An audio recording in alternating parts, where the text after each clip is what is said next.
Doutor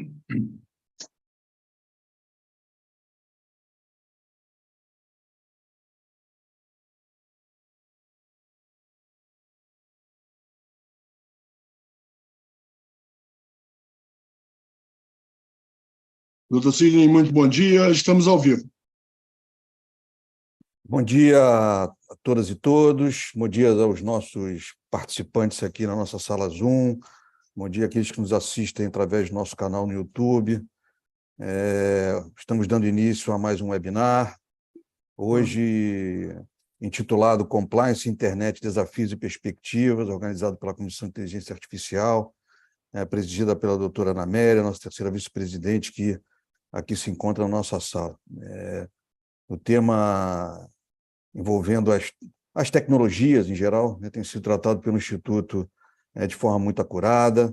Enfim, há uma preocupação do reflexo de todas as inovações envolvendo os avanços tecnológicos, as implicações da tramitação dos conteúdos, das informações, dos dados no ambiente da internet, e agora, mais ainda, enfim, alavancada com o advento da inteligência artificial, especialmente a inteligência artificial generativa. Então, nós temos nos ocupado de debater, a doutora Ana Amélia tem se ocupado do assunto, tivemos o cuidado, inclusive, de ter uma comissão tratando especificamente da matéria, diante da sua importância e dos reflexos que ela causa nos inúmeros setores da advocacia, da economia, da sociedade, no ambiente de trabalho, enfim, comércio, serviço, enfim, na verdade, a amplitude, a capilaridade dos reflexos da tecnologia agora,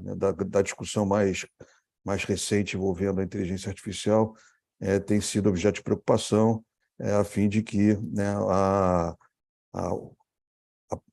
a boa-vinda das soluções positivas prevaleçam sobre os aspectos negativos, que é natural que, enfim, e cabe a nós, a academia, operadores do direito, enfim, aqueles que se ocupam em alcançar um ambiente regulatório saudável, fazer justamente os aparos necessários a fim de permitir não só o uso dessas ferramentas, como também que esses usos sejam usos saudáveis em benefício da sociedade e das pessoas. Então, eu agradeço muito a presença do Dr. Luiz Felipe Siqueira, que será devidamente apresentado, Dr. Cláudio Carneiro, que é presidente da Comissão de Compliance do nosso Instituto,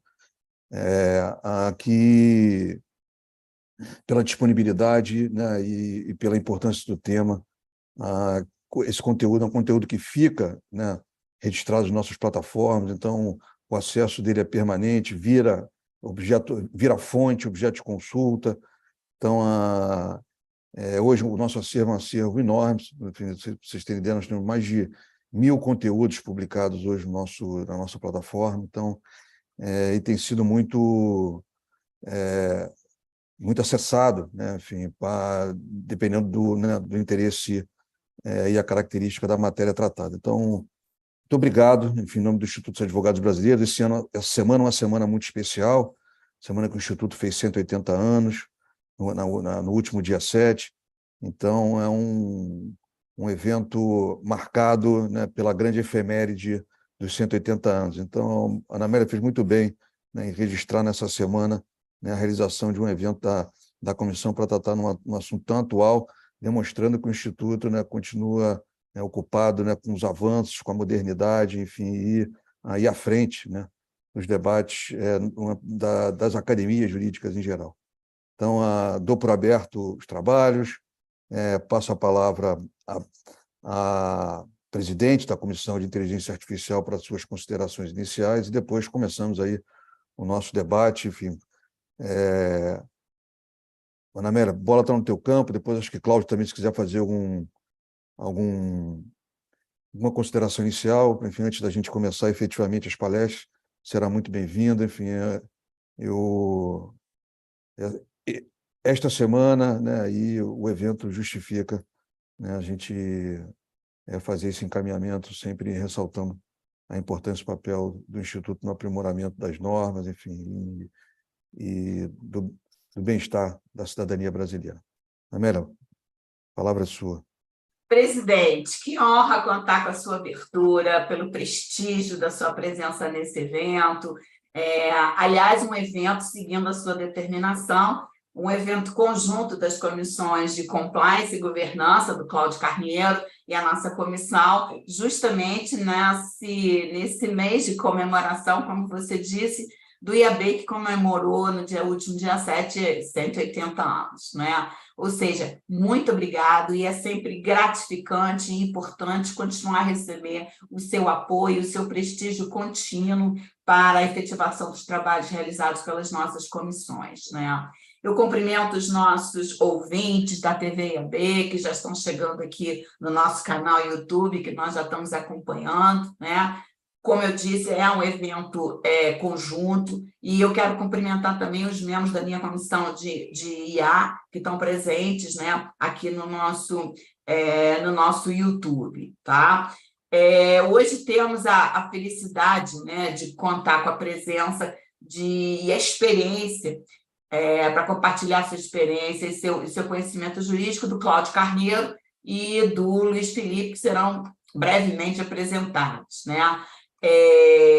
Nós vamos iniciar com a apresentação do Cláudio Carneiro, ok? Que ele vai falar sobre compliance como sistema de gestão. Eu vou só fazer uma apresentação resumida sua, tá, Cláudio? Que aí você já emenda, ok?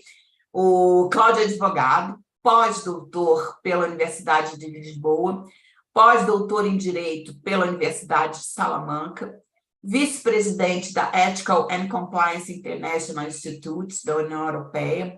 Ele coordena o mestrado da UniFG, é professor convidado do mestrado e doutorado da UAL, em Portugal, e professor da FGV, Emerge e BNEC. Professor nota 10 da FGV, tá? E o Cláudio coordenou o curso de compliance avançado, sabe, Sidney, lá na FGV, né? Foi um precursor também nessa coisa do compliance.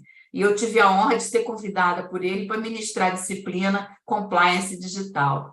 Cláudio, com você, obrigadíssima pela parceria. Bom dia a todos e todas. Presidente Sidney, eu ratifico aqui as palavras da nossa querida amiga Ana Amélia, uma honra tê-lo aqui conosco, parabenizando o IAB pelos 180 anos, e ninguém melhor do que parabenizar o Instituto na sua pessoa, e parabenizando também pela sua competente gestão ao longo desse mandato. Ana Amélia, minha querida amiga, uma honra fazer esse evento conjunto com você. Você sabe do carinho e admiração que eu tenho por você de longa data, né? Então, esse evento conjunto é maravilhoso. Cumprimentar também o nosso amigo aqui, Luiz Felipe, os membros da Comissão de Compliance e Governança que estão assistindo também aqui pelo YouTube, e os demais colegas que estão participando conosco aqui pelo YouTube. A nossa temática envolvendo o compliance como sistema de gestão, ela se dá exatamente porque quando o Instituto ele veio para o Brasil, ele veio com essa ideia do modelo americano de uma norma anticorrupção. E por isso, inclusive, foi editada a norma anticorrupção brasileira, e ficou esse sentimento com base na sociedade que o compliance seria para combater a corrupção. Só que a gente sabe que o compliance é muito mais do que isso, né? Ele é verdadeiramente um instituto multidisciplinar que envolve um sistema de gestão. Daí a sua relação muito próxima com a questão digital, e aqui parabenizo a Ana Amélia por ser uma das precursoras dessa temática no Rio de Janeiro e no Brasil, trazendo para a advocacia, naquele momento também, no peticionamento eletrônico, né, Ana Amélia? Então, te parabenizo por isso. Então, o sistema de gestão ele tem uma proximidade muito grande, tanto que o governo federal, e aí falo da CGU, criou já há algum tempo a ferramenta chamada Alice, que controla, né, através da inteligência artificial, controla as licitações controla as possíveis fraudes no controle preliminar envolvendo a administração federal. E, a partir daí, os estados e alguns municípios, claro que não todos, também estão investindo na inteligência artificial nesse segmento do compliance. Eu fiz um levantamento só para que a gente tenha alguns dados estatísticos. No âmbito federal, nós temos cerca de 250 editais publicados por dia. Isso, em 2 anos, representa aí 234 mil licitações no valor de 105 bilhões de reais. Por mais que você enche a atividade administrativa, é impossível que, humanamente, você consiga fazer um controle efetivo, um controle eficaz desses editais, dessas possíveis fraudes. Então, a Alice veio para fortalecer esse segmento de controle interno, e aí a Alice também não só fez esse controle muito bem, fazendo uma triagem que envolveu 4 bilhões de reais só em possíveis fraudes, como, por exemplo, empresas que foram constituídas há menos de 1 ano para fazer licitações, para participar de licitações, cujo objeto não é a expertise daquela organização, o escopo daquela empresa não está envolvido dentro do objeto da licitação, não há comprovações de certidão, sócios que estão envolvidos em outros processos. Tudo isso a inteligência artificial ela capta de uma forma com uma velocidade impressionante, faz uma triagem inicial e aí sim entrega esse material para os auditores da CGU, para aí sim entra o ser humano na atividade. Então, nesse caso, a inteligência artificial ela não substitui a atividade humana, mas colabora e muito com essa atividade. E aí esses 2 temas eles são muito oportunos nesse evento em comemoração aos 180 anos do IAB, exatamente porque nas últimas décadas nós vivemos o quê? A era da integridade e a era da revolução digital. Tanto que uma pesquisa da Nasdaq colocou entre os 3 temas de principais demandas internacionais e, com isso, a captação de profissionais com salários elevados são exatamente o Chief Compliance Officer e o Data Protection Officer, o DPO. E aí, eu queria iniciar essa breve abordagem aqui exatamente falando sobre a diferença entre a cultura de compliance, o compliance e o programa de compliance. A cultura de compliance é um movimento internacional, né, com origem nos Estados Unidos lá desde 1906, e que veio se propagando para o mundo até que chegou no Brasil. Então, essa cultura é um movimento social que busca uma transformação comportamental da sociedade, enquanto pessoas, das atividades profissionais, dos entes federativos, da administração pública. Então, esse movimento é um movimento constante, um pouco mais avançado em alguns países, um pouco menos avançados em outros países ou continentes, e simplesmente ignorados em alguns países. Bom, mas não vamos entrar nessa temática aqui agora. Bom, então a cultura é um movimento que se busca chegar num estado de compliance. Então, hoje em dia, inclusive, eu já até mudei de entendimento exatamente porque eu tive a honra de representar, tenho, né, que eu integro o GT 309, que é a delegação brasileira para a elaboração das normas ISO. Então, eu participei da 37002, da Whistleblowing, da 37301, da gestão de conformidade, da gestão de risco e tantas outras que foram editadas agora nas últimas décadas, ou melhor dizendo, nos últimos anos, como o tema ele é palpitante aí, porque as normas ISO são elaboradas por demandas sociais, diferente da lei ou da norma jurídica. Então, o compliance ele é um instituto multidisciplinar, e esse instituto ele busca estabelecer um sistema de gestão de conformidade. Então, hoje em dia, em razão do que eu acabei de falar, eu já venho utilizando a nomenclatura conformidade ao invés de compliance, em razão da evolução da natureza, não jurídica, mas da natureza do Instituto. E seria conformidade a quê? Bom, conformidade às normas jurídicas, isso é uma questão óbvia, A gente, na Faculdade de Direito, aprende isso no primeiro período, que a ninguém é lícito alegar o descumprimento de uma norma jurídica, então até aí não tem novidade nenhuma. Agora, a conformidade aos valores organizacionais, e aí entra a cultura de integridade, o uso da inteligência artificial, da revolução digital, trazendo uma proximidade. Por quê? Porque essa conformidade ela é adequada àqueles valores que a missão, visão, valor que a própria organização estabelece no ambiente interno, através dos seus códigos de ética, através dos seus códigos de conduta, se ela estimula as suas atividades com base no objetivo X, Y, Z, na pauta ESG, enfim, isso quem determina é a própria organização, muitas vezes visando o mercado. Quer dizer, na maioria das vezes, as entidades que têm fins lucrativos visam o mercado, por óbvio, e as outras não. As outras realmente visam incorporar essa questão ética, essa questão comportamental, e a gente vai amadurecendo, e hoje em dia eu dou parabéns para as duas situações, ou seja, se você faz porque é obrigado a fazer, ou se você faz porque realmente está movido de uma mudança comportamental, está fazendo coisas que não se faziam antes. Então, parabéns a todos aí, né? Quem trabalha com direito sabe que muitas vezes as pessoas cumprem a norma porque tem que cumprir, outros cumprem porque faz parte da sua cultura. Bem, então, o programa de compliance já é uma ferramenta, um instrumento para se colocar em prática tudo isso que a gente acabou de falar. Então, dentro desse programa de compliance, a norma ISO 37301 recém-editada, substituindo a ISO 19600, que era o sistema de gestão de compliance, mantendo-se também o sistema de gestão antissuborno, que é a 37001, ele busca estabelecer requisitos. E requisitos são diferentes de diretrizes. As diretrizes são orientações. E aí, orientações, a gente cumpre ou não cumpre. As empresas cumprem ou não cumprem. Os entes federativos cumprem ou não.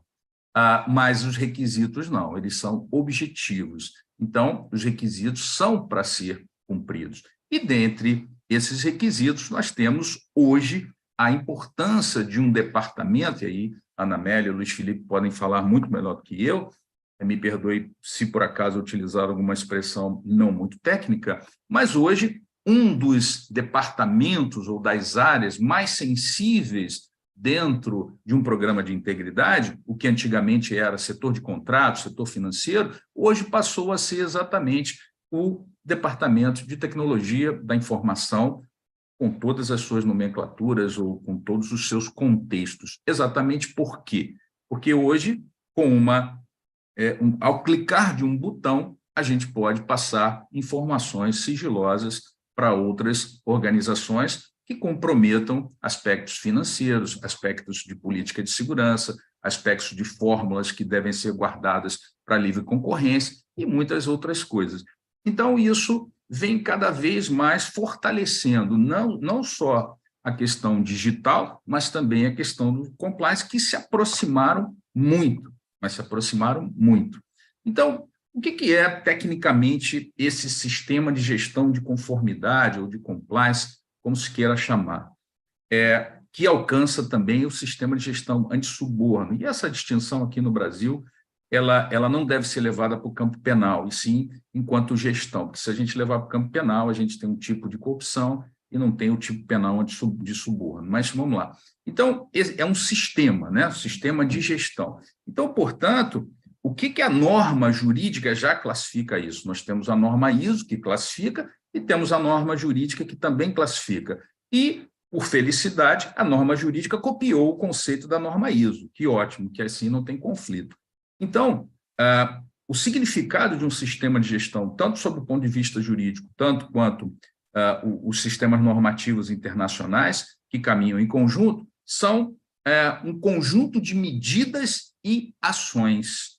Medidas e ações, envolvendo o quê? Rotinas, envolvendo procedimentos, envolvendo técnicas que são reunidas dentro de uma política de compliance, de integridade ou de conformidade, vamos adotar as três aqui como sinônimos nesse evento, de forma inteligente e exclusiva, baseando todas essas informações em seus pilares esses que são estabelecidos pela ISO e pela norma brasileira e a norma também de outros países, porque todos os países são pautados na norma ISO, pelo menos a grande maioria que eu conheço, eles usam a norma ISO como referência.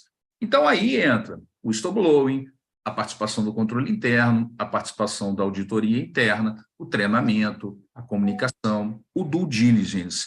E é isso que faz a Alice, por exemplo. Ela faz um due diligence através da inteligência artificial para fazer um filtro inicial de informações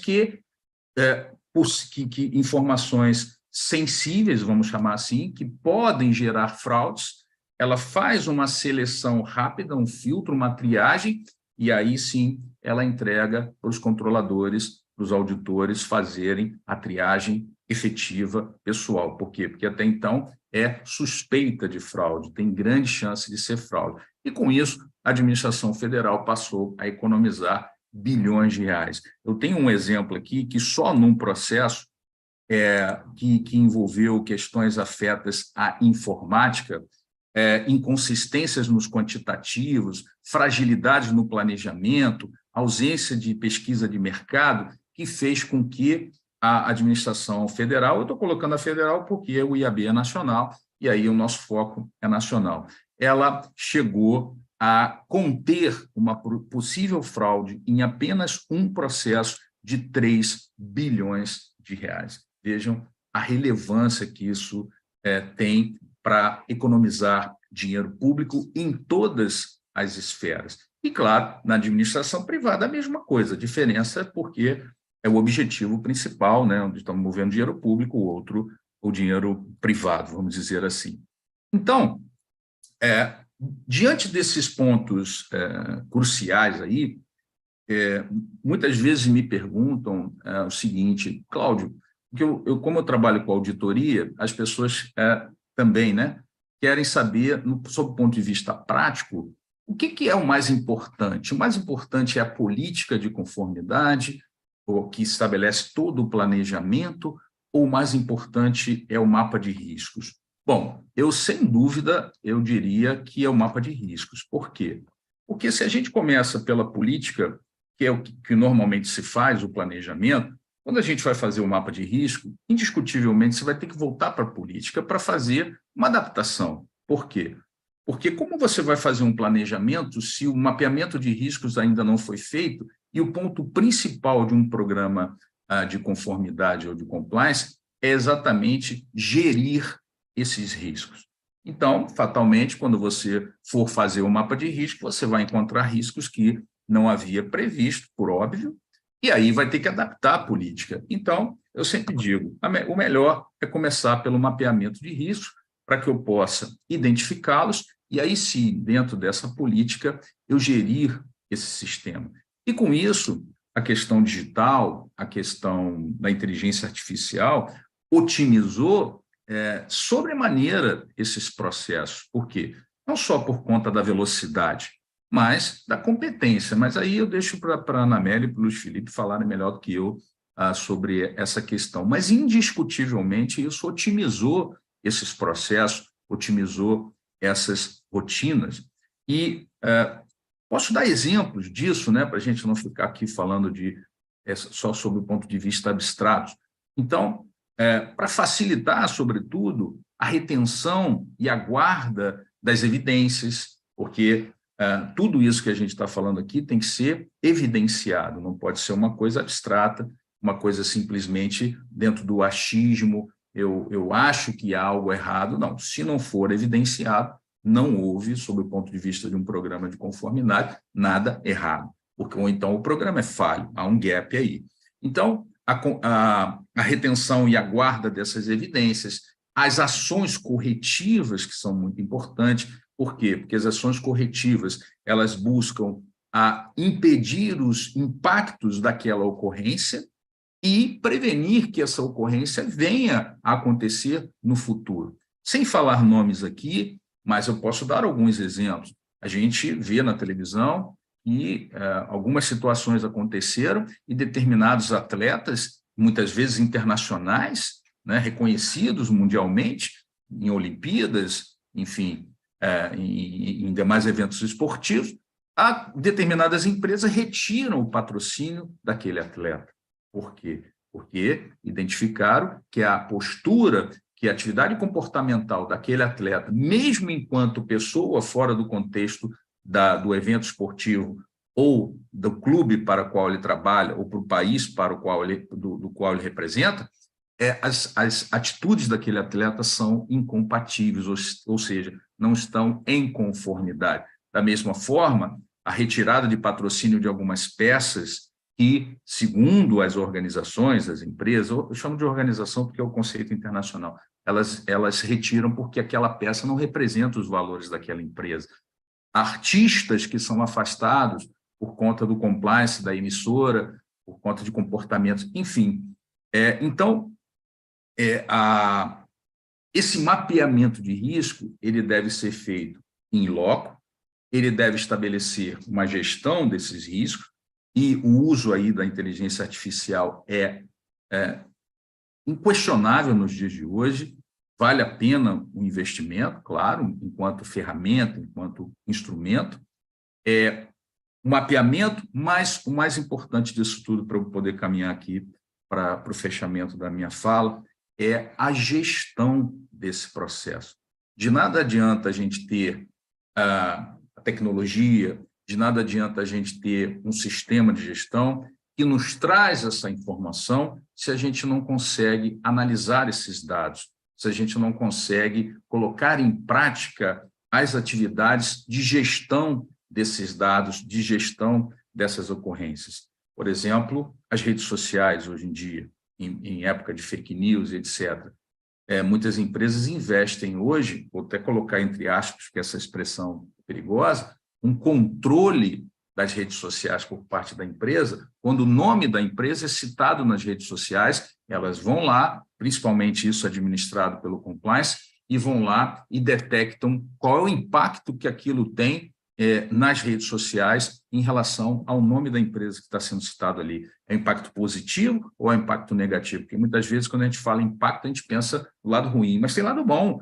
É um comprador, um consumidor que está elogiando aquele produto, elogiando aquela empresa, ótimo, mas pode ser que ele esteja questionando alguma coisa que pode gerar impactos significativos. Eu vou concluir a minha fala dando 2 exemplos. Uma rede fast food, em que um determinado funcionário, com boné da empresa, com a camisa da empresa, eu vou apenas, até poderia dizer nome, porque é público, mas eu vou evitar, o boné da empresa, a camisa da empresa, não tirou uma selfie, porque tiraram a foto dele, ele estava com as 2 mãos nos alimentos que são vendidos para a empresa, colocando a língua naquele alimento. Aquela empresa tinha ações em bolsas, imediatamente as ações em bolsas despencaram e aquela empresa quase quebrou por conta de uma simples foto. E a outra foi também uma foto, também não foi uma selfie, mas foi uma foto, em que era uma grande rede conhecida por todos aqui, mas também vou me abster de dizer o nome, e que um funcionário, não sei o que passou na cabeça do funcionário, o alface é redondinho, ele estava colocando numa caixa retangular, e ele teve a infeliz ideia de acomodar os alfaces, pisando em cima dos alfaces para acomodar na caixa. Tiraram uma foto, aquilo foi para a rede social também, e aí as ações daquela companhia baixaram significativamente também, quase representando a quebra daquela organização. Então, vejam tantos 1000 exemplos que a gente poderia dar aqui, e eu procurei, na nossa fala, aproximar as 2 áreas para que a gente possa ver como elas se relacionam. Então, presidente Ana Amélia, devolvo a palavra, muito obrigado, um prazer imenso aqui participar com vocês. Vocês estão vendo que como tem a ver o digital, o Cláudio deu uma aula para nós de compliance, né, com a sua experiência, inclusive, principalmente, né, internacional, ele é um precursor dessa área do compliance, a sua experiência internacional, participando da elaboração de normas ISO, ou seja, temos aqui um expert, né? Obrigada, Cláudio, valeu muito. Nós vamos fazer algumas coisas juntos. Eu não conhecia essa IA da CGU, tá? Mas é bom saber, né? Vamos fazer algumas coisas juntas nisso aqui depois, tá? Gente, olha só, nós vamos deixar o nosso convidado Luiz Felipe para falar ao final, que ele também vai fazer um gancho, tá, Luiz Felipe, sobre tudo isso que o Cláudio falou. É difícil falar, né, Sidney, depois do Cláudio, mas eu vou tentar, ok, gente? Olha só, vamos fazer uma abordagem prática, ok? O mundo é digital, a sociedade digital, o direito, né, e tem que acompanhar a velocidade dessas mudanças, né? As empresas vivem de dados, né? O mundo é movido a dados. Tantos exemplos aqui que o Cláudio Carneiro nos trouxe. Ou seja, o ambiente corporativo ele é dependente de tecnologia. E à medida que se massifica, né, a incorporação de tecnologia em processos internos, ocorre a mais necessidade ainda, né, mais exposição e mais necessidade de conformidade, né, e de segurança digital da empresa. Então, como o Cláudio falou, nessa vertente de compliance digital, vai atingir o núcleo central de qualquer empresa, de qualquer porte, com reflexo em todos os processos. Por quê? Porque as empresas vivem de tecnologia, né? Então, a incorporação nos traz a necessidade de prestar atenção nesse mundo e em que nem sempre, né, está positivado. Então, o objetivo do compliance digital, nesse ambiente de uma sociedade digital, é tratarmos, como o Cláudio falou, da necessidade de adoção de regras, procedimentos e processos, visando o quê? Prevenir e neutralizar a responsabilidade por atos praticados por terceiros pela empresa, né? Vamos falar um pouquinho mais sobre isso depois. É interessante a gente ver que no ambiente analógico, sem tecnologia, como o Cláudio falou, da lei anticorrupção, principalmente as normas ISO, que apesar de serem de adesão voluntária, né, Cláudio, elas se tornam obrigatórias, exatamente para ostentar, né, uma competitividade maior e demonstrar para a sociedade, e até para o mundo corporativo também, quando está em bolsa, né, que ele está adequado, né, e demonstra sua postura de legalidade também, né? Então, gente, a vivência no digital, ela exige uma camada extra de atenção. Por quê? Porque podem existir, como no caso existem, né? Não existem normas positivadas ou um ambiente regulatório que diga o que deve ser feito. Isso até veio agora um pouco, que o Luiz Felipe vai falar, com a Lei Geral de Proteção de Dados, a partir do momento que nós temos uma autoridade. Mas no caso do compliance, nós não temos uma autoridade específica para ver isso. Eu acho que a LGPD trouxe, né, Luiz Felipe, algum norte, algum procedimento, quando ele fala quando a lei fala da necessidade de adotar boas práticas, né? Então, nós vamos observar, gente, duas realidades diferentes, né, no mundo empresarial.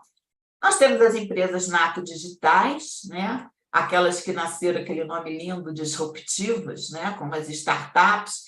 Então, esse processo de adequação, de vivência digital é natural, porque o DNA delas é digital. Mas as empresas analógicas, né, que principalmente ainda estão no seu processo de paperless, de digitalização, de sem papel, né? Nem sempre, principalmente as pequenas ou as médias, elas conhecem os riscos a que elas estão expostas. E claro que isso da advocacia é ótimo, né, Cláudio, que precisam de assessoria, né? E precisa de profissionais aptos, né, a responder a essa demanda com eficiência. E eles têm esse gap, né, à medida que eles permitem acesso à sua rede, à medida em que eles colocam os seus equipamentos à disposição dos funcionários, tá? Então, como adequar? O Cláudio falou muito bem, e na LGPD o Luiz Felipe vai falar isso. É um mapa de risco. Se você não sabe o que você tem, se você não sabe a qualidade, a natureza dos dados e o caminho dos dados na sua empresa, você não sabe nada, né? Também acho que é necessário, já que nós não temos normas positivadas, né, nós temos assim, casos judiciais, a gente tem que seguir as tendências decisórias, né? Qual é o entendimento adotado pelo Poder Judiciário, né? Então, feito isso, nós vamos aplicar controles, né? E verificar, depois desse mapeamento que o Cláudio falou, os direitos e os riscos envolvidos na atividade empresarial. Então, você vai procurar qual é o nicho do seu cliente, né? Qual é a área de atuação dele. Basicamente, todos têm, gente, vamos um lado prático aqui. Trabalham com dados pessoais. Precisam garantir a proteção e a privacidade. Nós estamos falando de sigilo comercial, da informação comercial. Você vai ter que verificar se existem direitos autorais e propriedade industrial envolvida. Você tem que proteger os seus registros organizacionais contra ataques, ou até vazamentos, ou até problemas internos mesmo, tá?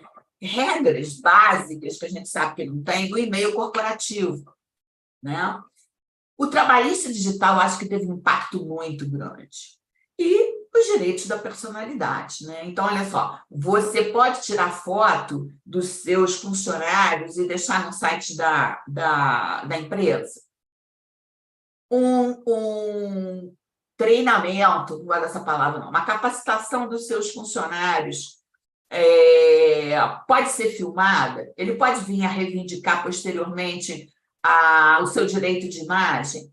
Então, tudo isso, gente, tudo que é combinado não é caro. Então, quando chega no Poder Judiciário, ele vai analisar o caso concreto. Ele vai perguntar assim, mas espera aí, tinha uma regra da empresa sobre isso? Onde é que está escrito? Houve uma adesão formal e inequívoca? O conhecimento, o reclamado vai ter que provar que essa regra existia e que era do pleno conhecimento do funcionário e também através da sua adesão formal, né? Nós vamos ter que levantar também, né, Luiz Felipe, qual é o uso interno da tecnologia, né? Promover esse levantamento. Não dá para ter software genérico, né, gente? Né? Para não dizer outra coisa, os softwares têm que estar legalizados, né? A rede interna, quem acessa o quê? Quem acessa qual informação? Então, por exemplo, a recepcionista, a secretária, ela não precisa ter acesso a informações sensíveis dos nossos clientes, né? Ela só precisa ter acesso àquelas informações necessárias para a prestação da sua função. São só contatos, tá? Ou seja, num acesso hierarquizado, nós vamos priorizar o uso e o acesso da informação, ter permissões específicas para cada área, fim, e pessoas envolvidas. A verdade é quem acessa o quê. Como é que o Luiz Felipe vai falar isso? Como é que essa informação circula? De onde é que ela entra e de onde é que ela sai? Tem backup? Tá. Política de backup. Só existem dois tipos de usuário, o que ainda não perdeu, que vai perder tudo. Mas não adianta você ter backup se você não testa o seu backup. Ok? Então, qual é a sua rotina de backup? Rotina de admissão e demissão, gente. Demissão. As áreas afins, elas têm que estar conectadas. O RH demite, ele tem que avisar imediatamente a TI para cortar o acesso dele. Quantas e quantas vezes nós vemos funcionários que já saíram de uma empresa até hoje, né, Luiz Felipe, ainda estão acessando e recebendo o WhatsApp daquelas mensagens, ou seja, ele pode ir para o concorrente, tá? E também avisar o financeiro, porque se ele estiver usando um aparelho celular ou algum equipamento corporativo, ele tem que ser desligado. Ou seja, o RH tem que ter esse acesso imediato e comunicação. A política de e-mail, gente, tantas empresas que não têm política de e-mail. E olha só, para os advogados que estão nos ouvindo, olha quantas áreas que nós temos pela frente. Nós estamos falando de uma de uma gestão contratual, ontem mesmo eu postei uma coisa, né? O ministro Barroso falou, bom advogado resolve resolve o problema sem propor demanda. Não esquece judiciário, tá? Então, a política de e-mail, eu posso usar, pode parecer ridículo, mas ainda existe, eu posso usar o e-mail corporativo para imagem para coisa pessoal, assuntos de natureza pessoal. Meu cliente pode mandar documento para mim por tudo quanto é canto, e-mail, WhatsApp, qualquer serviço mensageiro. Como é que é a política de senha? É o funcionário que vai eleger essa senha? Gente, pessoas ficam doentes, pessoas falecem. E se o funcionário falece e você não consegue entrar no equipamento dele porque você não tinha senha? Quem cria a senha é a TI. Quem muda a senha é a TI, o funcionário pode ter essa liberdade, né? E, lógico, uma política de segurança de informação em nível físico e lógico também, porque se pegar fogo também você perde, né? Então, para dizer que no ambiente digital ainda é mais seguro do que o ambiente analógico, né? Então, nessa gestão contratual, o que é importante que a empresa tenha em vista mapeando esse risco? Gente, responsabilidade objetiva do empregador pelos atos praticados pelos seus empregados no exercício do trabalho que lhe competir. É claro que o empregador ele tem o direito de regresso, mas aí a Inês é morta, já aconteceu o problema todo, né? Inclusive, reforçando, né, gente? A criação de políticas de procedimentos de integridade. É por isso que a gente fala de compliance. Isso tem que ser aplicável a todo mundo. Formal, de conhecimento inequívoco, inclusive atingindo parceiros, fornecedores, intermediários, associados, qualquer um, né? O código de conduta digital é o maior instrumento da empresa. Pelos exemplos que o Cláudio deu, por exemplo, são a missão e os valores daquela empresa. Né? As pessoas que trabalham com aquela empresa, elas têm que saber como a empresa vai entender o recebimento de presentes, né? Então, esse código ele tem que ser claro, objetivo, de adesão formal, para que você possa comprovar isso juridicamente, legalmente, depois, em caso de uma demanda judicial, tá? Inclusive envolvendo, como eu falei, os direitos da personalidade, tá? As relações de trabalho, não sei se vocês concordam, eu acho que elas foram diretamente impactadas pelo uso da tecnologia, tá? Por quê? Você está usando o equipamento da empresa. Lá atrás, 2003, Luiz Felipe vai lembrar disso, uma ação de um banco considerou que o e-mail corporativo é do funcionário. Não é. Se ele leva o nome da empresa, ele é um ativo, né? Ele é um ativo intangível da empresa, né? O que é importante? Gente, a CLT é omissa.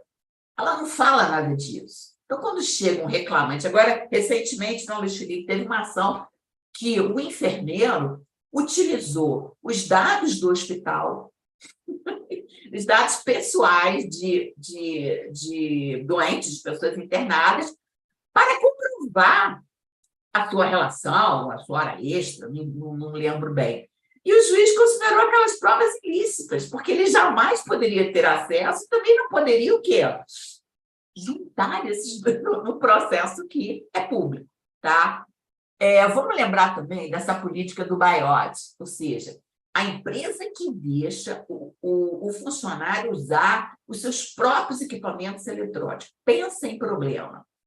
Ele está entrando com o notebook dele na rede da empresa, cujo notebook o filho faz joguinho. Tá?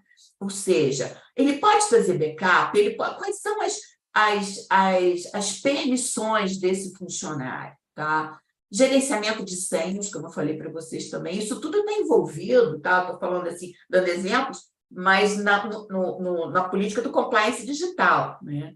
Obviamente, fazendo a gestão da segurança da informação, só existe 2 clientes, que já foi o que ainda vai ser invadido, né?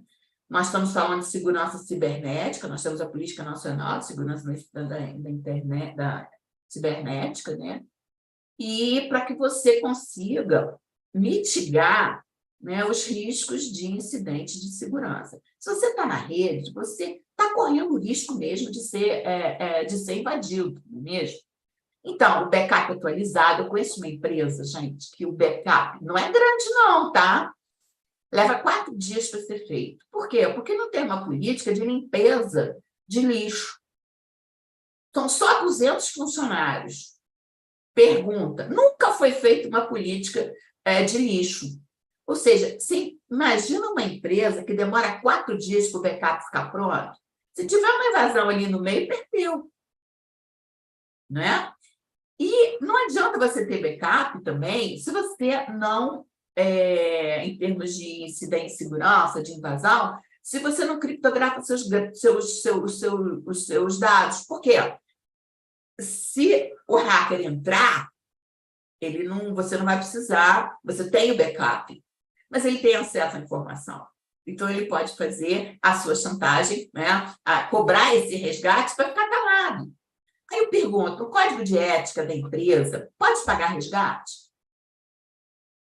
Você está estimulando essa prática.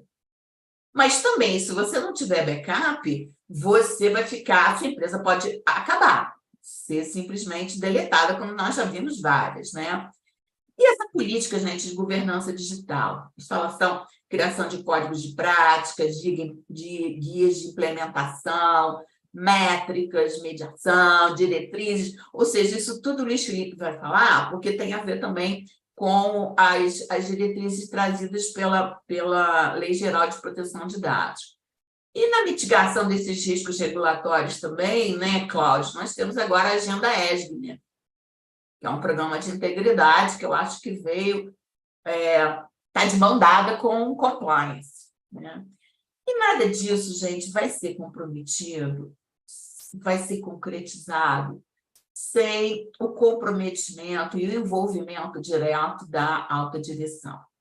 Você tem que fazer sempre capacitações diretas, periódicas dos seus funcionários, porque a cada dia aparece um risco novo, né? Eu dei alguns exemplos para vocês na nossa experiência profissional. Nós vimos que muitos problemas poderiam ser evitados se a empresa tivesse agido preventivamente, proativamente. E, para encerrar aqui, eu queria deixar para vocês também um recado que hoje em dia tem muito valor, que é a reputação da empresa. É o ativo intangível mais valorizado. Você pode perder todo um trabalho de uma empresa, como o Cláudio citou aqui, né? Ações na bolsa caírem, exatamente porque você não soube cuidar da sua reputação. Esses casos de cancelamento de patrocínio, isso tudo é olhando para você próprio. Não, eu não quero que essa postura desse determinado ator, ou desse determinado, principalmente esportista, né, que acontece muito atleta, resvale em mim. Até porque a própria sociedade cobra isso da empresa. Você não vai tirar o patrocínio dele, não? Né? Ou seja, esse ativo está também nos funcionários. Recentemente teve um caso muito interessante, mas aí por um outro lado, né?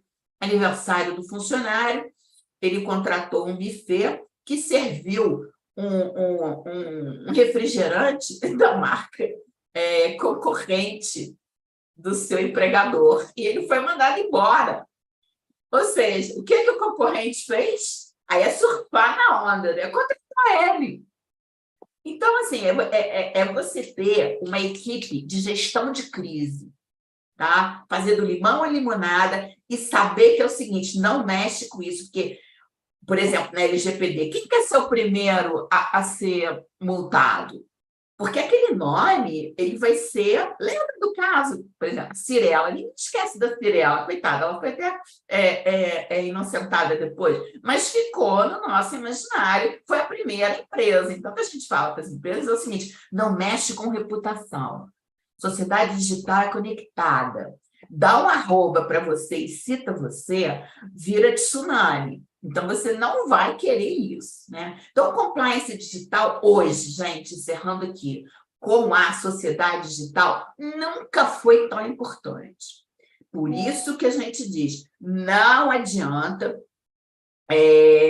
você ser um advogado analógico, né? É o meu mantra lá na OAB de tantos anos, né, Cid? O advogado que não for ponto .com será um ponto morto. Você tem que plugar, tá? Porque isso aumenta o nosso leque de atuação e, principalmente, sem precisar do judiciário. Eu deixo aqui meu muito obrigado e agora nós vamos ouvir o Luiz Felipe falando de LGPD. Obrigadão. Parabéns, Ana Amélia. Parabéns, doutor Cláudio, aí, que me antecederam. Vocês me deixaram uma situação até mais confortável para falar aqui, né? Porque a gente pode aproveitar as falas dos colegas, né? Então a gente fica mais tranquilo. Luiz Felipe, deixa eu te apresentar, tá? Eu esqueci, tá? Vamos lá. Deixa eu pegar aqui. Luiz Felipe é um grande colega, nosso advogado também, colega lá de Minas, né?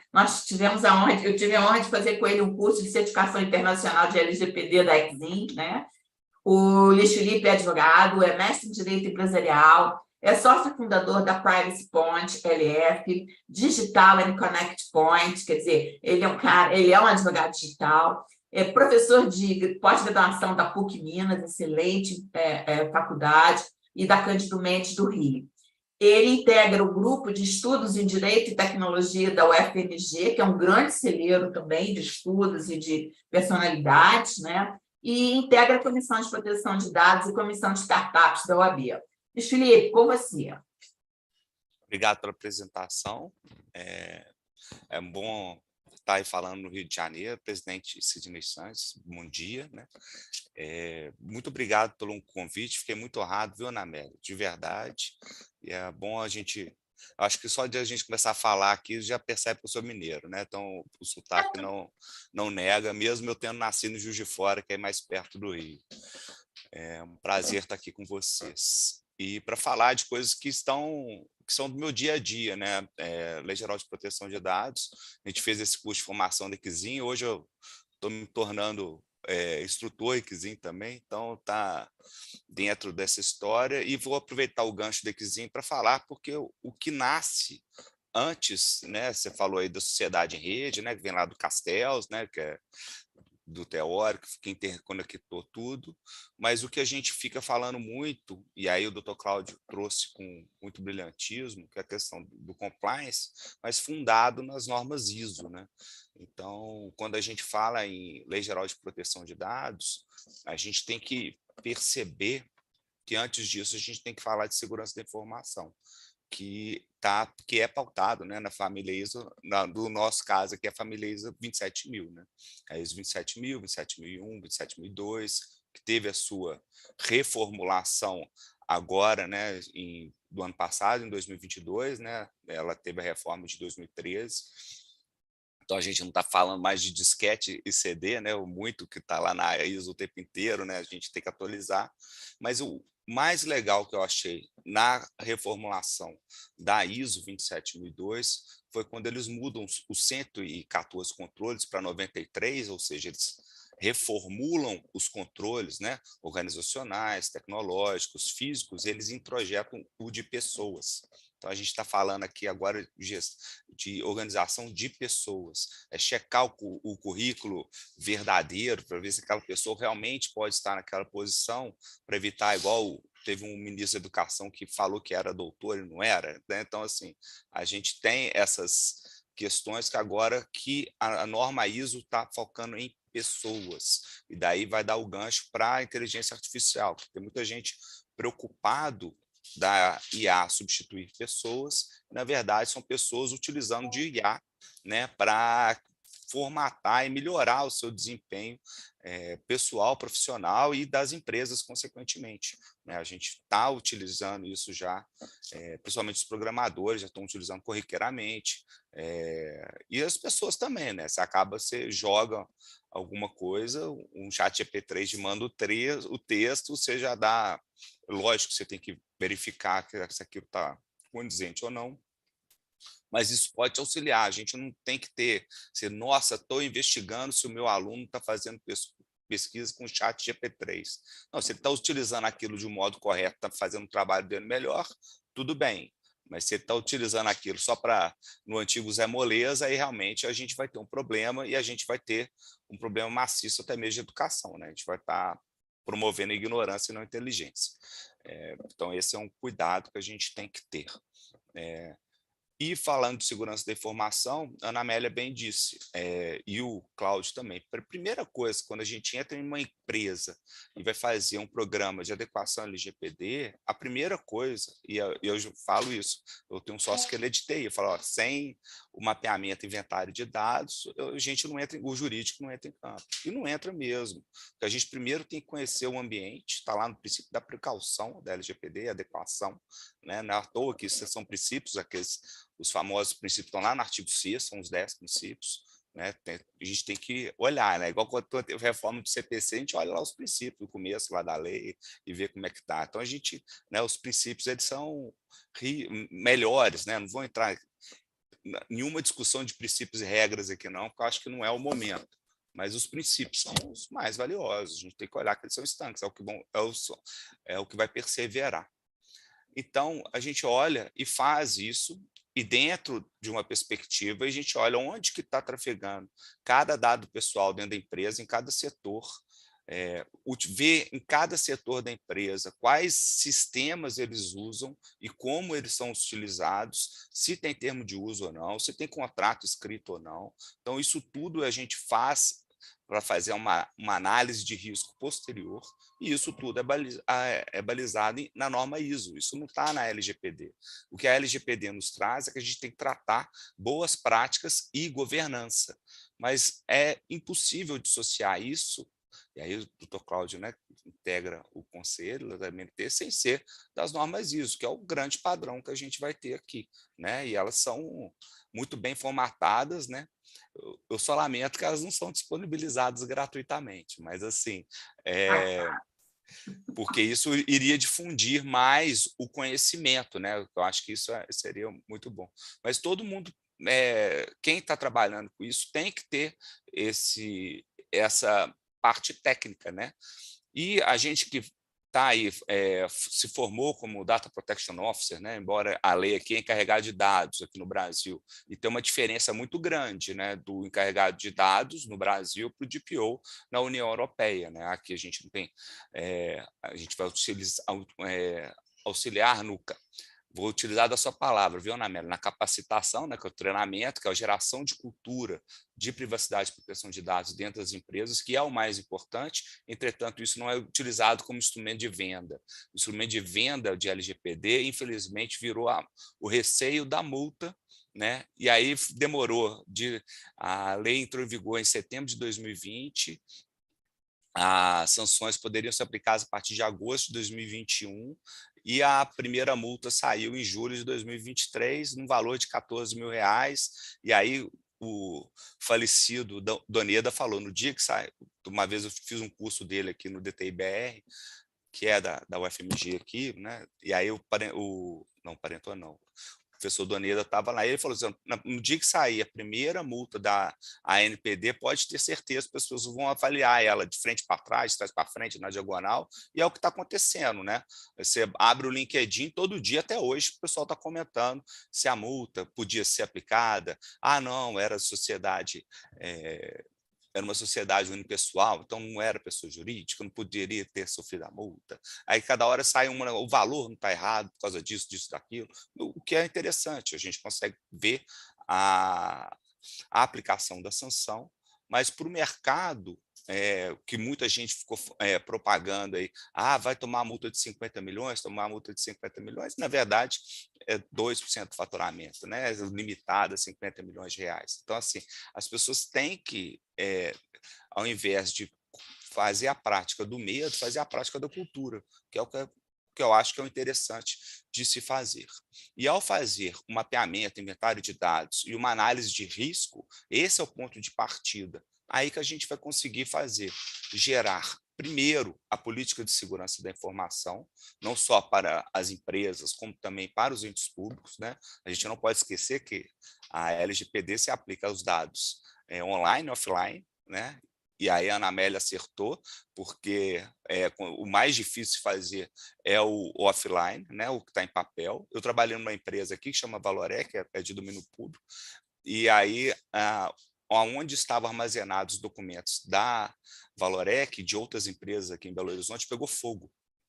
Então, chegava lá um funcionário, aqueles que a gente chama que o esqueleto, não sei se vocês usam essa expressão aí no Rio, quando cai o esqueleto do armário, quando chega aquele problema inexplicável, que chegava um antigo funcionário, uma família de um antigo funcionário, querendo ver um FGTS antigo e pedindo documentação da empresa, falou assim, meu amigo, está aqui o boletim de ocorrência, pegou fogo, a gente não tem nem ideia, se vira para lá. Então, isso ocorre. E dentro da política de segurança da informação, aí a gente se estabelece, né? E aí tem que ser o direito com TI, né? Na hora de redigir isso. Então, a ECzinha são o pessoal de TI falando também para o pessoal do direito, né? Então, tem gente que fica fomentando uma rixa. Eu gosto de fomentar a amizade aí, porque a gente tem que andar juntos, né? Não é à toa que hoje também os maiores orçamentos das empresas, grandes corporações, estão em tecnologia da informação, está superando o marketing. Então, isso é muito bom. E a gente tem que andar junto, né? O pessoal do direito para auxiliar quando vai redigir.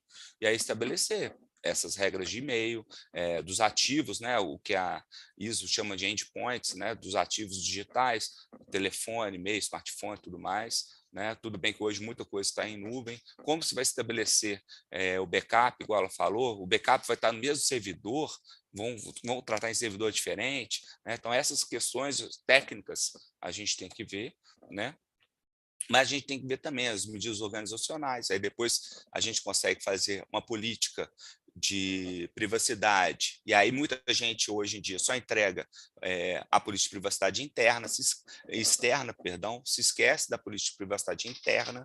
A política de privacidade interna a gente só consegue fazer a partir do mapeamento e inventário de dados, porque a gente vai saber cada processo interno da empresa e de qual departamento, quais dados pessoais são colhidos e que forma são coletados, né, para usar o termo da lei, e de que forma eles são processados. Eu gosto mais do termo processado, que é da GDPR, né?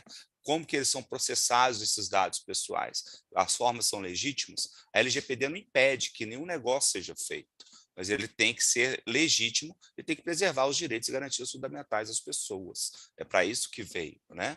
A LGPD, ao meu sentir, ela não, primeiro com a GDPR, qualquer outra norma de privacidade e proteção de dados no mundo, ela veio para garantir que as empresas gerem segurança da informação para os seus usuários e para os seus parceiros comerciais e para os seus colaboradores. E aí o maior perigo que a gente vê em vazamento de dados é do trabalhador frustrado, é do funcionário frustrado. Né? Quando a gente vai lá ministrar curso, a gente vê lá ações humanas intencionais e não intencionais. Né? Das ações humanas intencionais, a gente tem engenharia social, casos de phishing, e outros casos que tem aí, e tem do funcionário que fala assim, eu vou vazar o dado aqui e vamos gerar um dano, vamos demonstrar a vulnerabilidade, que é o termo da norma, e vamos gerar um dano à reputação da empresa, e toda vez que há um vazamento de dados, é só a gente acompanhar no mesmo dia a empresa que tem ação na bolsa, essa ação cai. E são milhares de exemplos. No Banco Inter aqui, em 2019, teve um rumor de que tinha vazado dado, o banco à época negou. Aí eu não vou entrar na política interna do banco se foi certo, estava errado, não estou lá, não trabalho lá. Mas eles negaram, mas no mesmo dia a ação caiu. Né? A Netshoes, que teve o dado vazado, o Ministério Público de São Paulo foi junto, depois de um tempo eles tiveram que mandar comunicado com a R para todos os usuários e tudo mais, e eles foram vendidos depois na Bacia das Almas para a Magazine Luiza. Então, assim, um vazamento de dados gerou um dano na reputação, teve uma perda de empresa por ter detectado essa vulnerabilidade, e eles acabaram perdendo o mercado e sendo vendidos por um valor mais barato do que a expectativa. Falando um pouquinho aqui das startups, e eu acompanho isso de perto também pela comissão da OAB, aqui de Minas, Mas é impressionante que o que é muito interessante o movimento. As startups, no primeiro momento, elas não se preocupam, né, em nenhum momento com a parte de privacidade e proteção de dados, né? Grande parte delas, pelo que eu acompanho. O que eles querem é lançar um produto no mercado, e aí hoje existe a gente estava falando aqui antes, né? Existe todo, que eles gostam de falar de um ecossistema em volta, são muita gente querendo prestar serviço para essas empresas, porque algumas conseguem um aporte de capital, hoje isso já diminuiu, mas elas, no primeiro momento, elas não se preocupam. Então, aquilo que a gente aprende e leciona da Anne Cavoukian, do Privacy by Design, né, que é a gente colocar a privacidade no início da operação e no centro dela, protegendo os usuários, todos os usuários, isso não é, muitas vezes, levado em consideração. O que eles estão querendo é realmente vender um produto para depois, muitas vezes, vender a sua participação e ter um ganho com isso. Entretanto, eles acabam tomando um choque mais tarde, porque para serem investidos, essas empresas, startups, muitas delas nascem já tecnológicas, né? Hoje em dia é muito difícil de não nascer, para elas serem investidas, um dos primeiros requisitos de due diligence é se eles estão adequados ou não à LGPD e como que eles estão adequados. Porque muita gente vende que a adequação à LGPD é simplesmente fazer um termo de uso, uma política de privacidade externa e, ok, é como se fosse passar um blush, um batom e falar que está tudo certo, eu estou bonita, estamos aí. Só tem que a LGPD ter o mantra da mulher de César, né? Não basta ser honesta, tem que parecer honesta. Então, tudo, e aí voltando à fala do Dr. Cláudio, tem que ser baseado em evidências. Você tem que ter as evidências de que você está em conformidade, né? E essas evidências precisam estar muito bem concatenadas, né? E muitas vezes vira um samba do crioulo doido, porque o mapeamento de dados ele é feito numa planilha Excel, e essa planilha Excel ela todo mundo que passa a mão começa a alterar alguma coisa, então ela fica toda bagunçada. E aí depois vem um monte de documento em Word e PDF que fica circulando em SharePoint sem muito controle, as pessoas acabam alterando ou misturando ou fazendo isso sem ter visto o mapeamento e inventário de dados, então elas ficam totalmente incompletas, né? De modo que isso não protege a empresa, não protege a informação da empresa, não protege como que a empresa ela lida com a sua segurança da informação, deixando essa empresa em vulnerabilidade, sujeita à perda de reputação, o que é muito mais severo do que as penalidades previstas na Lei Geral de Proteção de Dados, né? Lembrando que na Lei Geral de Proteção de Dados a gente tem as penas de bloqueio de banco de dados e eliminação de banco de dados, que, ao meu ver, elas são muito mais drásticas do que qualquer pena pecuniária que se possa ter, porque você simplesmente mata a empresa se ela não tiver esse tipo de acesso. Agora, trazendo aqui um pouco do tema de inteligência artificial, eu vejo ela em duas formas com relação à LGPD numa primeira análise, né? Primeiro que isso, ainda no Brasil, está sendo debatido numa questão embrionária, e aqui no Brasil a gente gosta de ter emoções fortes para botar que a lei seja botada em vigor, né? O Marco Civil da Internet, que foi meu objeto de mestrado, era a regulamentação da internet, foi em 2009 que eu fiz, então foi quando saiu o anteprojeto do Marco Civil, foi até uma coincidência, e aí depois eu concluí em 2011, o Marco Civil só vem em 2014. E ele só vem em 2014 por causa do escândalo do Snowden, né? Então, quem aí vai lembrar, né, a ex-presidente Dilma falando que o Obama estava lendo os e-mails dela e tal, e aí aceleraram o processo do Marco Civil da Internet, e no artigo 7º do Marco Civil da Internet, eles fizeram um puxadinho de privacidade e proteção de dados, colocando consentimento expresso, né? Assim, como você vai dar um consentimento expresso? Uma questão meio difícil, né? Então, assim, hoje a gente tem o consentimento, ele é uma das 10 bases legais da LGPD e ele não existe hierarquia dentro das 10 bases legais. Isso é importante dizer, que criou-se o mito do consentimento, né? Tem que ter o consentimento. A Norma ISO, no primeiro momento, sempre falava muito do consentimento. Agora, na reforma, ela perdeu força, porque a gente tem questões que realmente não tem como você coletar ter o consentimento de uma forma inequívoca, de uma maneira mais fácil. Você consegue tratar com outras bases legais, né? E se for utilizado o interesse legítimo, para que esse interesse legítimo não seja uma carta coringa, que se faça o teste de balanceamento, que é o LIA, né? Mas voltando aqui aos assuntos, então teve o escândalo do Snowden, Marco Civil da Internet. Posteriormente, com algumas questões de privacidade e proteção de dados ali, que a gente fala que é o puxadinho que colocou na lei, e depois no decreto, no 8771. E aí depois teve o caso, estava tendo a GDPR, né, em 2016, depois entra em vigor em 2018, e aí veio o caso do Cambridge Analytica, e aqui o governo brasileiro assusta, né, porque, poxa, Cambridge Analytica impactou, né, na eleição do Trump, na saída da Inglaterra da União Europeia, né? Então, na eleição de Trinidad e Tobago, quem assistir lá o documentário do Privacidade Hackeada vai ver qual foi o impacto, uma assessoria política que nunca perdeu uma eleição, né?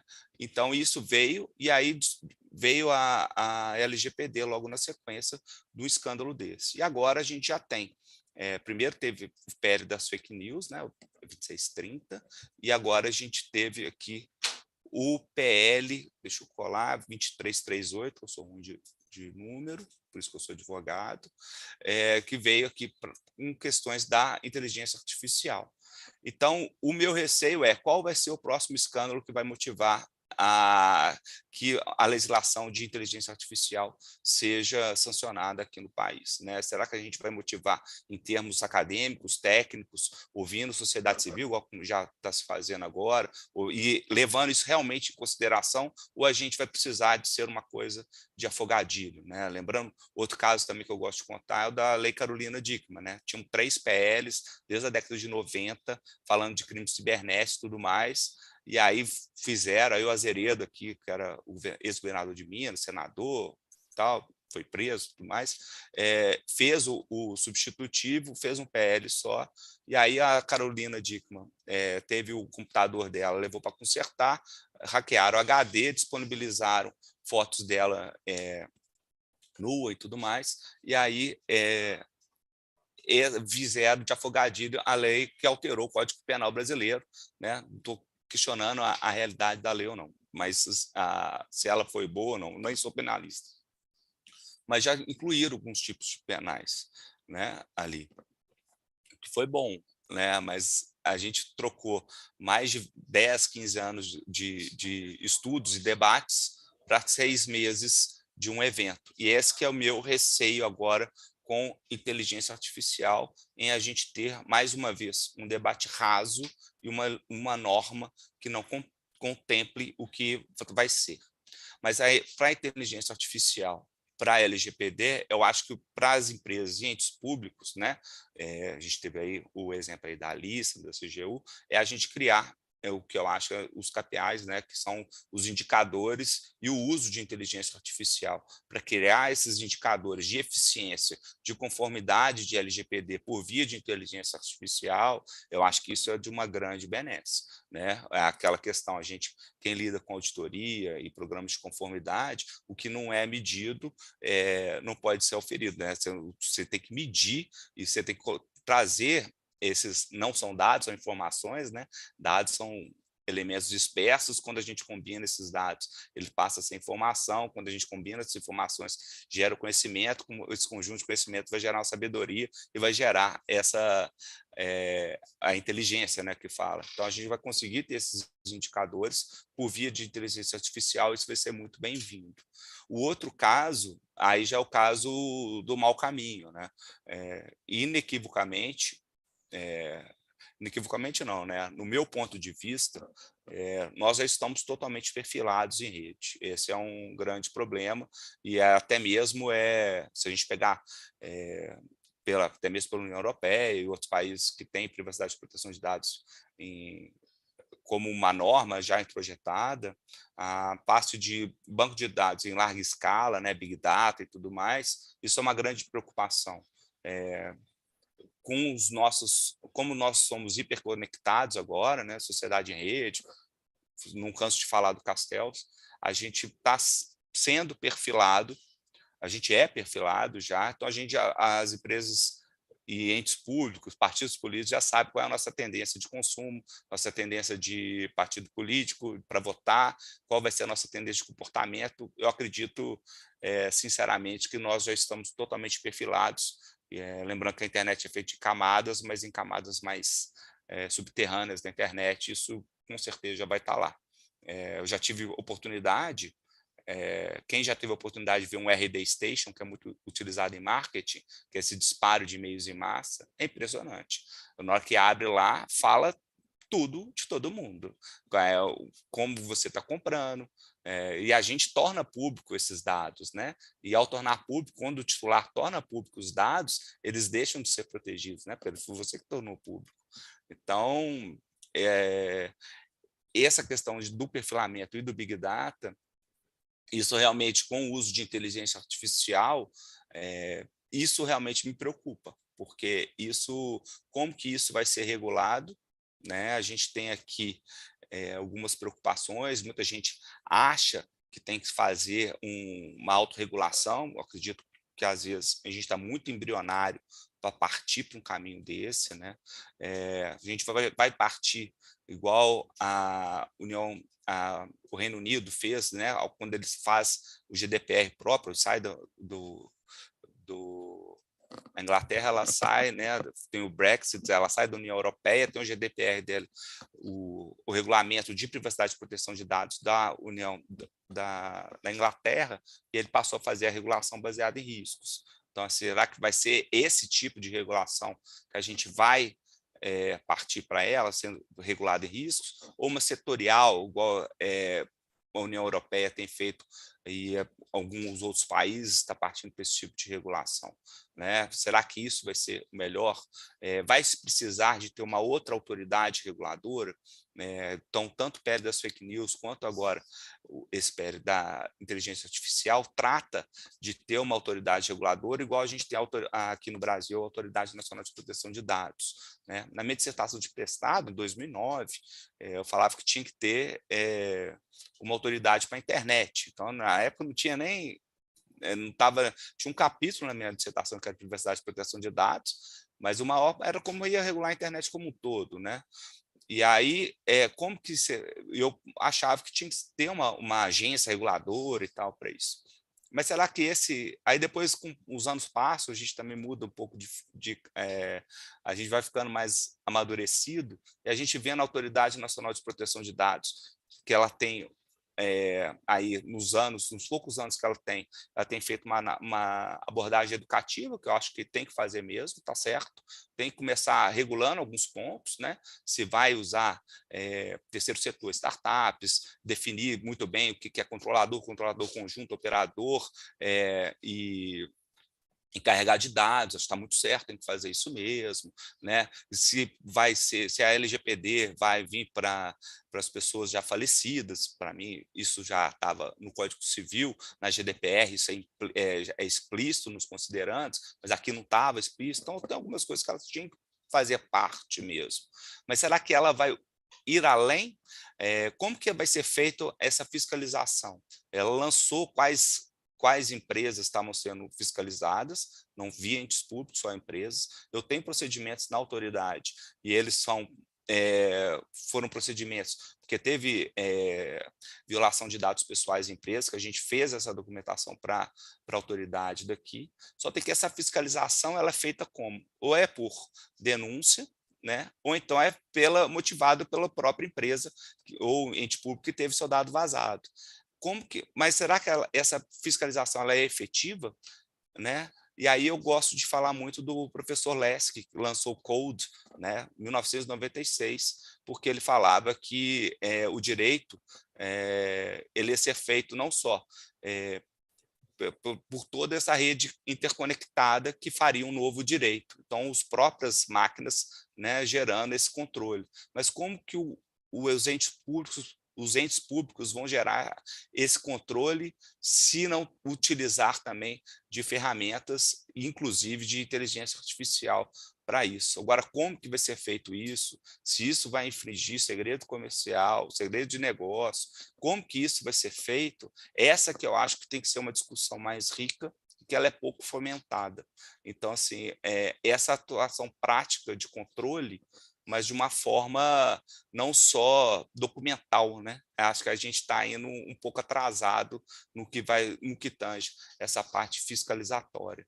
Então, para encerrar aqui minha fala, seria isso realmente do professor Lessig, do Code, né, que eu deixo aí para todo mundo, quem quiser aprofundar aí no direito, mas que essa regulação ela tem que partir não só através de normas, mas também com outras medidas, e eu acho que essas medidas técnicas elas vão ser mais efetivas, né?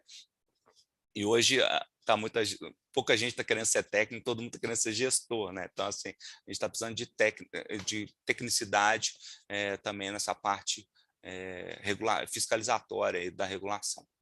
Era isso que eu tinha para dizer, espero ter contribuído aí com vocês e, mais uma vez, muito obrigado aí pelo convite.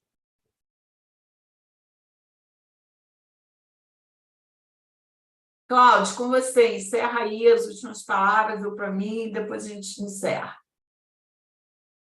Bom, queria agradecer aos colegas que participaram aqui conosco no YouTube, dizer que é uma alegria imensa, cumprimentar mais uma vez, parabenizando aí o doutor Luiz Felipe, a doutora Ana Amélia, por suas belíssimas exposições, e dizer que da minha alegria, da minha satisfação de um evento como esse, né, de um evento conjunto, uma temática atual e relevante, em comemoração aos 180 anos do IAB. Muito obrigado, minha querida amiga. É sempre um prazer imenso estar junto de você em qualquer evento, em qualquer atividade. Um grande abraço. A gente é suspeito, né? Eu sou sua professora, sou sua admiradora, né? Assim também como o Luiz Felipe, que a gente estudou junto, estamos juntos aqui agora, viu, Luiz Felipe? Obrigadão por você estar aqui, foi super importante a sua participação, a sua contribuição para o debate. O que eu acho legal é que nesses bate-papos, como o próprio nome fala, bate-papo com o IAB, não tem PowerPoint, é uma troca de ideia, né? É cada um dizer a sua experiência. Eu acho que, principalmente, também, a vocação do IAB, né, não é, Cláudio, como academia, né? Nós trazermos conhecimento e, principalmente, compartilhar conhecimento. Eu sinto que a advocacia, principalmente que está começando agora, ou que não sabe ainda para que área que vai, né? Se tem algum futuro na advocacia, é o digital, né? O Luiz Felipe comentou agora essa rixa da área técnica com a advocacia, né? Eu sou tão antiga nessa história que eu sou vintage, né? Então, no começo, eu já ouvi TI falando que eles achavam que LGPD era só para eles, né? Que não tinha nada a ver com advogado. Mas se é lei, vamos combinar, lei não é para TI, né? Então, gato não se calha, mas eu já ouvi que nós fomos chamados de advogado de porta de data center. Olha que absurdo. Depois que eles... Não é? Depois que eles entenderam que nós estamos condenados a viver juntos. E cada um na sua área de atuação, né? Então, eu fico muito feliz por esse evento. Algumas coisas já, eu e o Cláudio aqui, a gente já está tricotando para fazer um evento maior. Luiz Felipe, você está junto, tá? Para nós trazermos outras... Contem comigo. Beleza. Trazermos outras instituições, porque eu acho que esses assuntos devem ser debatidos, e sem aquela aula professoral, né, Cláudio? A gente está batendo papo. Olha quanta coisa legal cada um de vocês trouxe, a sua experiência, Cláudio, na elaboração das normas, como é importante um brasileiro ali junto às normas ISO, né? Como é importante o que o Luiz falou com a sua experiência de implantação de LGPD, né? Porque eu costumo dizer que tem uma revoada de DPO, né? Agora todo mundo é DPO, né? E aqui não é DPO, gente, o nome aqui é encarregado, tá? E eu não gosto de anglicismo, a gente vai seguindo isso.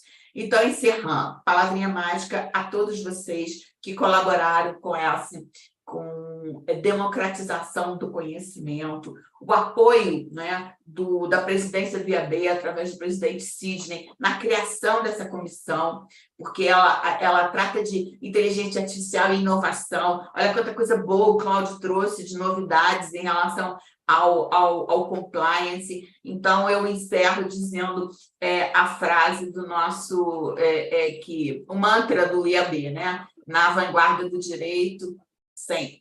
Né?